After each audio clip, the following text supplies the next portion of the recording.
رانا صاحب پہلے تو یہ کہ اپوزیشن لیڈر کیوں نہیں ہے سینٹ میں اور قومی اسمبلی میں؟ یہ بیسک اسپرٹ ہے ڈیموکریسی کی کہ لیڈر آف اپوزیشن موجود ہونا چاہیے پارلیمنٹ کے اندر۔ تو نومینیشن تو کی ہوئی اپوزیشن جی نومینیشن کی ہوئی ہے لیکن ابھی گو ہیڈ نہیں مل رہا نا۔ ان کی کتاب یہاں پہ کیا گم ہو جاتی ہے یا پارلیمنٹ کو چلانے کا مسئلہ آتا ہے؟ سوال تو بہت سارے ہوتے ہیں کامران صاحب، سوال کرنا بھی جرم ہوتا چلا جا رہا ہے۔ ڈونلڈ ٹرمپ صاحب کا ٹویٹ ہے، انہوں نے کھل کے کہہ دیا کہ جناب میں نے اتنے بیرل تیل جو ہے وہاں سے لے کر آنا ہے، اس کو بیچنا ہے۔ یہ جو پری ڈسپوزیشن تھی یہ بڑی شارٹ لیوڈ رہی by a self proclaimed president of peace. Sounds good ویسے ٹھیک ہے، ساؤنڈز گڈ کا مطلب پھر تو ہر جگہ دندناتا چلا جائے گا وہ۔ مجھے جو لگ رہا ہے کہ اب دنیا ملٹی پولر ورلڈ کی طرف جا رہی ہے۔ یونائیٹڈ نیشنز کا تو رول ہی ختم ہو چکا ہوا ہے۔ He is not a man of peace, he is a man of disorder. کہ mister Trump's appetite grows with eating. 6 مہینے میں ہم آئی ایم ایف کو السلام علیکم کہہ دیں گے، گڈ بائے۔ خواجہ عادل صاحب جو ہیں وہ اس قسم کی بڑھ کے مارتے رہتے ہیں۔ آپ کی ایکسپورٹس اتنی چلی گئیں اوپر کہ آپ کے پاس زر مبادلہ کے ذخائر ہی ذخائر ہیں، اور اب آپ کہتے ہیں thank you very much, goodbye I M F. کیا بات کر رہے ہیں آپ کامران صاحب؟ کسی نے نا اس پہ لکھا ہوا تھا، جب انہوں نے کہا نا کہ آئی ایم ایف سے جان چھوٹ جائے گی تو لوگوں نے نیچے لکھا جی میری ہنسی چھوٹ گئی ہے۔ تو یہی ہے اگر اپوزیشن کے اسٹیبلشمنٹ کے ساتھ معاملہ طے پا جاتے ہیں، ڈسکس کرتے ہیں، آپس میں ڈائلاگ ہوتا ہے، کچھ گیو اینڈ ٹیک ہوتا ہے، تو لوزر کون ہوگا؟ لوزر تو یہ رولنگ الائنس ہے پھر۔ بسم اللہ الرحمن الرحیم، سنو پوڈ کاسٹ میں میں ہوں محمد کامران خان اور میرے ساتھ ہیں رانا کیسر صاحب۔ ناظرین آج بات کریں گے کچھ آئینی خلاف ورزیوں کی۔ چیف الیکشن کمشنر ابھی تک 1 سال کی ایکسٹینشن پر ہیں اور نیا چیف الیکشن کمشنر نہیں آ سکا، یہ کیوں ہوا؟ دوسری بات یہ ہے کہ پارلیمنٹ کے دونوں ایوانوں قومی اسمبلی اور سینٹ میں اپوزیشن لیڈر ہی تعینات نہیں ہو سکا ایک عرصہ گزرنے کے بعد بھی۔ اور پھر ایک اور مزے کی خبر ہے کہ ڈونلڈ ٹرمپ صاحب نے ٹویٹ کیا ہے اور وہ یہ کہتے ہیں کہ جناب ہاں میں وینزویلا سے اتنے بلین بیرل تیل جو ہے وہ لے کر آؤں گا اور میں اس کو اپنی مارکیٹ ریٹ پہ بیچوں گا، اس سے جو پروفٹ آئے گا وہ اپنے امریکی عوام اور وینزویلا کی عوام پر خرچ کروں گا۔ اور ہمارے ڈیفنس منسٹر خواجہ آصف صاحب نے ایک پروگرام میں یہ کہا ہے کہ 6 مہینے میں آئی ایم ایف سے چھٹکارا مل سکتا ہے، ان کو ہم خدا حافظ کہہ سکتے ہیں کیونکہ ہمیں جہاز بنانے کے بہت سے آرڈر جو ہیں وہ مل رہے ہیں۔ ہم گفتگو کا آغاز کریں گے رانا صاحب، پہلے تو یہ کہ اپوزیشن لیڈر کیوں نہیں ہے سینٹ میں اور قومی اسمبلی میں؟ دیکھیں یہ ایک بہت بڑا فلا ہے کہ ایک ایسی ڈیموکریسی جس میں لیڈر آف اپوزیشن نہ ہو، نہ نیشنل اسمبلی میں نہ سینٹ میں، وہ پھر ڈیموکریسی نہیں ہوتی۔ یہ بیسک اسپرٹ ہے ڈیموکریسی کی کہ لیڈر آف اپوزیشن موجود ہونا چاہیے پارلیمنٹ کے اندر۔ عمر ایوب صاحب کی ڈسکوالیفیکیشن ہو گئی، اس کے بعد سے آپ دیکھیے کہ نیشنل اسمبلی اور سینٹ میں کوئی لیڈر آف اپوزیشن نہیں ہے۔ تو نومینیشن تو کی ہوئی اپوزیشن جی نومینیشن کی ہوئی ہے لیکن ابھی گو ہیڈ نہیں مل رہا نا۔ رانا صاحب آپ کے جو انورٹڈ کاماز ہیں نا، یہ بہت ساری باتیں جو ہیں وہ بغیر اس کے کیا میرا خیال ہے کہ کافی ہوتا ہے کہ انسٹیڈ کے وہی سے ٹھیک ہے تو اشارہ کافی ہوتا ہے۔ اور دوسرا اس میں آپ دیکھیے کہ محمود خان اچکزئی صاحب کو نامینیٹ کر دیا گیا پاکستان تحریک انصاف کی طرف سے، اور جو بھی اپوزیشن ہے وہاں پہ، تو کیوں نہیں اپوائنٹ کیا جا رہا؟ اب ایاز صادق صاحب نے 2 روز قبل بات کی ہے جرنلسٹ سے بات کرتے ہوئے، رپورٹر سے، کہ جی اب فریش موو ہے، اثر نو اس کو ہم آگے دیکھ رہے ہیں۔ تو لیٹس سی کتنے دن لگیں گے، کیونکہ یہ تو کوئی بڑا مسئلہ نہیں ہے۔ پارلیمانی نظام میں اپوزیشن لیڈر ہی نہ ہو، وہ کون سی پارلیمنٹ ہے اور کون سی ڈیموکریسی ہے؟ یہ تو بات میں کہہ رہا ہوں۔ اور اس کے ساتھ جڑا ہوا معاملہ جس کی طرف آپ نے اشارہ کیا، چیف الیکشن کمشنر، ایک ایسا چیف الیکشن کمشنر جس کے اوپر ایک بہت بڑا سٹگما ہے، وہ اپنی کریڈیبلٹی لوز کر چکے ہوئے ہیں، وہ ایکسٹینشن پہ ہیں، اور کانسٹیٹیوشنلی کہا گیا چونکہ جی جب تک نیا چیف الیکشن کمشنر نہیں آئے گا تو یہی چلتے رہیں گے۔ آپ دیکھیں کب تک یہ چلیں گے، اب کتنے انہوں نے الیکشنز کروانے ہیں، آئی ڈونٹ نو۔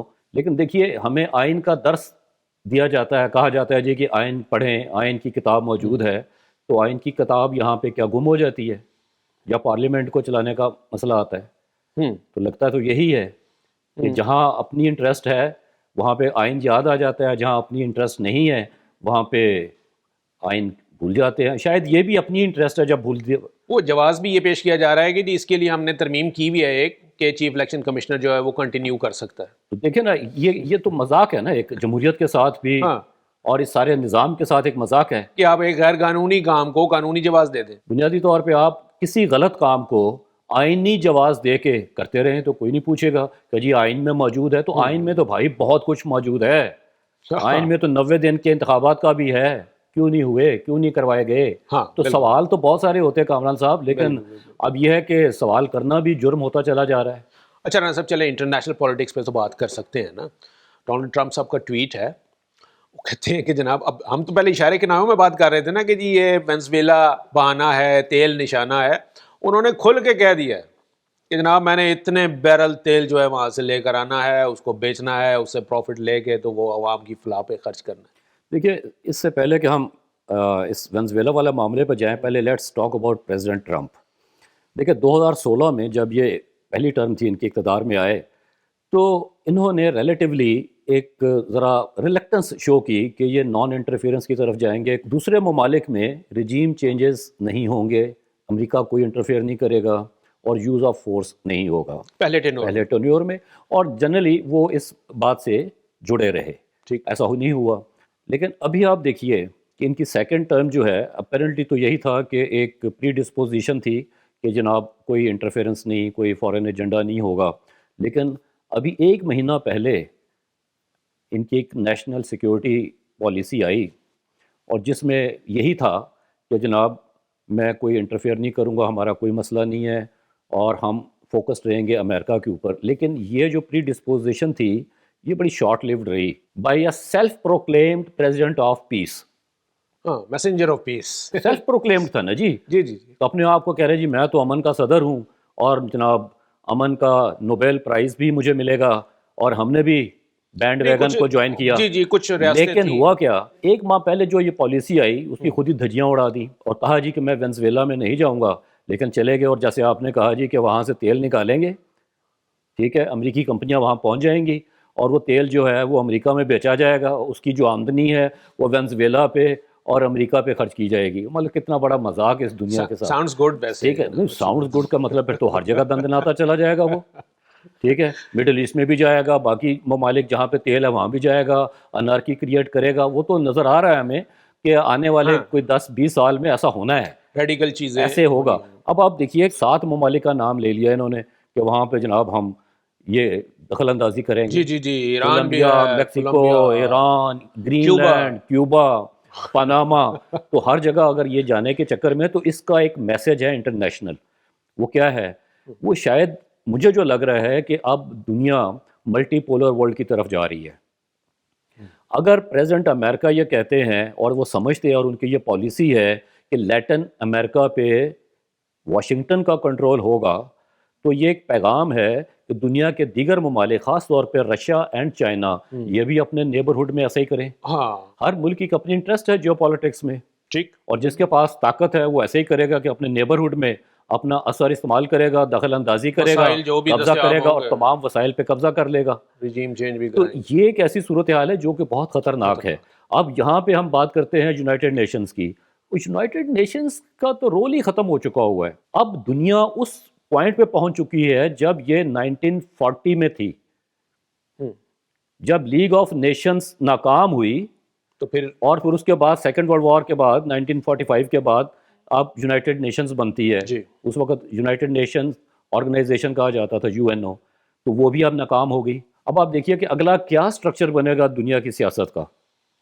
وہ تو یہی لگ رہا ہے کہ مائٹ از رائٹ ہے, مطلب بائی پولر سے ملٹی پولر ہو جائے گی. مطلب اس میں رشیا, چائنا, امریکہ اور جو بڑی فورسز ہیں وہ جی آئیں گی. اور دوسرا یہ جو وینزویلا والا واقعہ ہوا, اس میں آپ دیکھیے کہ کوئی ریزسٹنس ہی نہیں ہوئی وینزویلا کے اندر سے. اس کا مطلب ہے کہ سب کو روپ ان کر لیا گیا تھا پہلے ہی, obviously وہاں کی آرمڈ فورسز کو بھی, بالکل, لوگوں کو بھی, جو لیڈرشپ تھی باقی ان کو بھی روپ ان کر لیا گیا تھا. سو دیٹ بڑے پیسفلی, بڑے مزے سے انہوں نے جا کے ایکشن کیا. ایک صدر کو جو ہے وہ کڈنیپ کر لیا, جو بھی اس کے اوپر الزامات ہیں, we don't indulge in that discussion. لیکن مسئلہ یہ ہے کہ آپ کہیں بھی جا کے ایسا کام کر سکتے ہیں. یہ ایک پیغام دیا انہوں نے, اور یہ بہت ڈینجرس ہے. اچھا نا صاحب, آپ نہیں سمجھتے کہ جب ٹرمپ صاحب کو وہ نہیں مل سکا پیس پرائز نوبیل, تو اس کے بعد سے یہ اگریسو موڈ میں آ گئے. بیسیکلی تو اس کانسیپٹ کو ہی ختم کر دیا انہوں نے, خود نگیٹ کر دیا کہ he is not a man of peace, he is a man of disorder. تو اب کتنا آگے جانا ہے انہوں نے؟ ایک ہٹ لسٹ تو نظر آ رہی ہے, جو ابھی آپ نے نام لیے ہیں خود وہ بتاتے رہے ہیں. دیکھیں, اس سے تو یہ لگ رہا ہے پریزنٹلی کہ mister Trump's appetite grows with eating.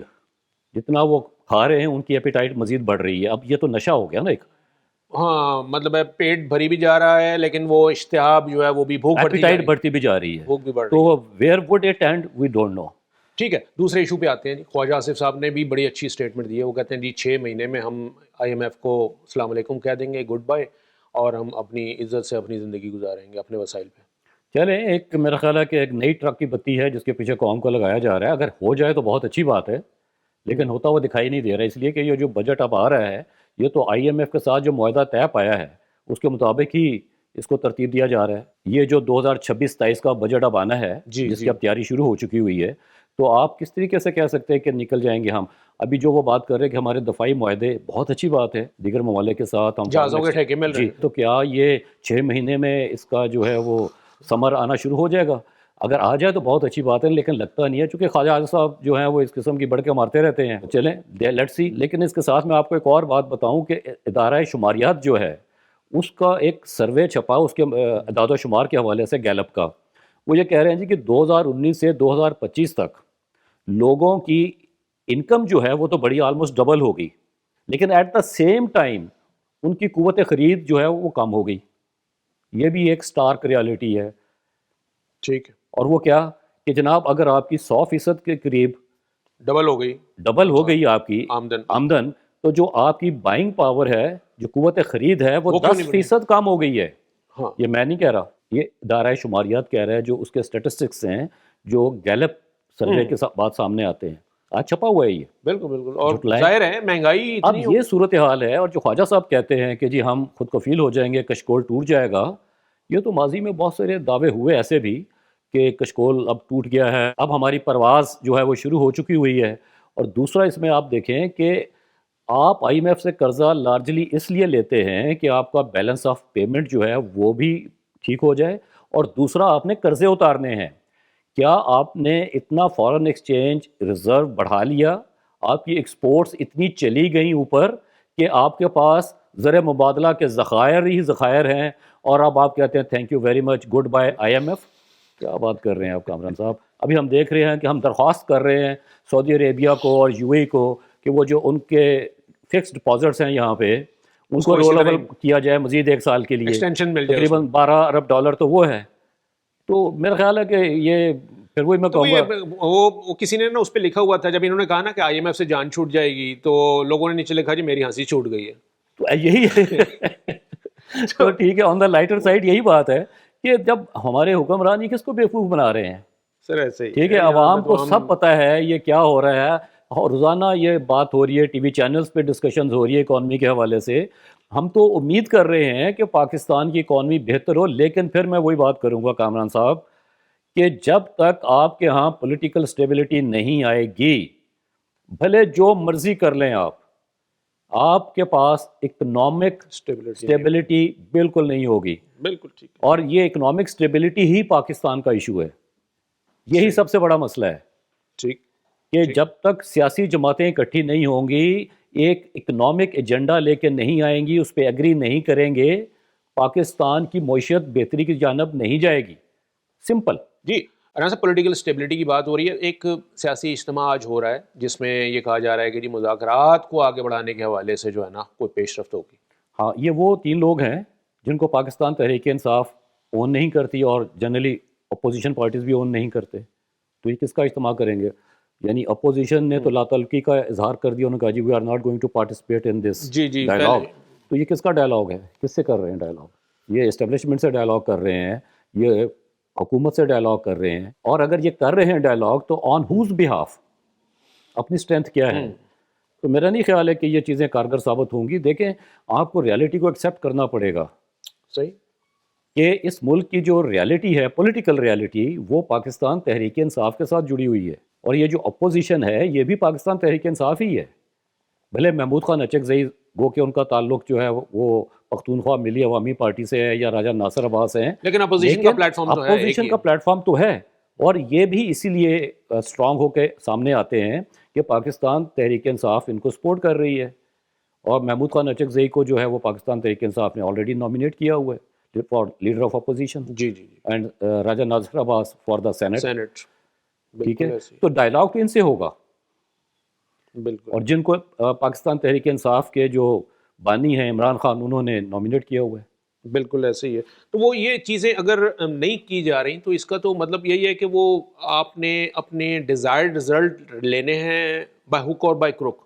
مطلب میرا نہیں خیال ہے کہ دیکھیں یہ فارمولہ زیادہ دیر چلا نہیں کرتا اور اس سے ملک کا ہی نقصان ہوتا ہے کامران صاحب, اور معاملات آگے نہیں بڑھیں گے تو اسٹیل میٹ کی سچویشن رہے گی, ڈیڈ لاک رہے گا. تو جو آپ کہہ رہے ہیں کہ اپنے مفادات کے لیے ایسے کر رہے ہوتے ہیں تو پھر کس کا مفاد ہے؟ پھر ان کا مفاد ہے جو کہ حکومت میں بیٹھے ہیں, وہ نہیں چاہتے کہ پاکستان میں اسٹیبلٹی آئے اور اکانومی بہتر ہو. شاید پھر ان کا یہ ایک ایجنڈا ہے, ہڈن ایجنڈا. جی بالکل بالکل بالکل, اسی لیے وہ کہا جاتا ہے نا کہ مفادات کی سیاست ہو رہی ہے. وہ آپ کا پرسنل مفاد بھی ہو سکتا ہے, وہ آپ کا پارٹی مفاد بھی ہو سکتا ہے, اور آپ کے عہدے کا بھی یہ ظاہر ہے پرسنل. ظاہر ہے کہ اپنی کنٹینیوٹی چاہتے ہیں جی کہ ہم بیٹھے رہیں, صاحب اقتدار رہے ہیں, ٹھیک ہے, ہمیں نہ کوئی چھیڑے. اور پھر وہ جو لاسٹ میں نے بات کی تھی کہ پھر یہی چاہتے ہیں, یہ جو اس وقت رولنگ الائنس ہے, یہی چاہتے ہیں کہ اسٹیبلشمنٹ کا اور اپوزیشن کا آپس میں کوئی معاملہ طے نہ پائے. جی جی جی جی, اور ریزن یہی تھی کہ بنیادی طور پہ نہ وہ یہی بیٹھے ہے, نہ اگر اپوزیشن کے اسٹیبلشمنٹ کے ساتھ معاملہ طے پا جاتے ہیں, ڈسکس کرتے ہیں, آپس میں ڈائلاگ ہوتا ہے, کچھ گیو اینڈ ٹیک ہوتا ہے, تو لوزر کون ہوگا؟ لوزر تو یہ رولنگ الائنس ہے پھر. جی, اور دوسری صورت میں وہ obviously مطلب وہ صفحہ نہیں رہے گا نا, پھر ہائبرڈ رجیم تو نہیں رہے گی. وہ صفحے کو بچانے کے لیے نقصان پاکستان کا کر رہے ہیں.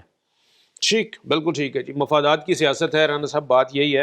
اور جب تک مفاد جو ہے وہ عوام کا, قوم کا, ملک کا, ریاست کا نہیں ہوگا تو یہ تمام معاملات جو ہیں وہ اسی طرح ہی رہیں گے.